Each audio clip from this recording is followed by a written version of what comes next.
আমি আজকে 50 বছর কোরআনের তাফসীর করেছি সারা বাংলাদেশে, সারা পৃথিবীতে। আমাকে বানানো হয়েছে যুদ্ধ অপরাধী, আমাকে বানানো হয়েছে চোর, ডাকাত, হত্যাকারী, ধর্ষণকারী।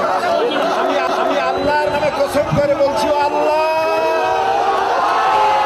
তোমার জাতের কসম, তোমার ইজ্জতের কসম, তোমার সম্মানের কসম, 1971 সনের এক ফোঁটা বালি বা কাদা আমার গায়ে লাগে নাই। আমার শুধু কাজ ছিল কোরআনের প্রচার করা। নাস্তিকবাদীরা সহ্য করতে পারে নাই, জালিমরা বরদাস্ত করতে পারে নাই, যার জন্য আমাকে বন্দী করে রেখেছে।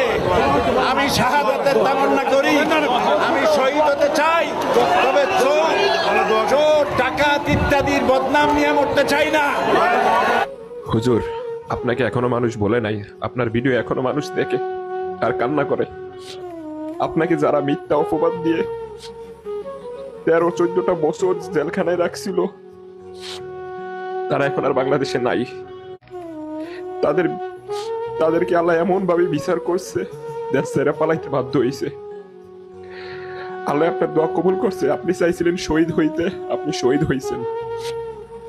কিন্তু হুজুর, আপনি যদি বাইসা থাকতেন তাহলে দেখতেন যে আমাদের বাংলাদেশে এখন আর পেচিস নাই, কিন্তু আরেকটা পেচিসের জন্ম হইতেছে। আল্লাহ জানে এই পেচিস কোথায় গিয়ে পালাইবে।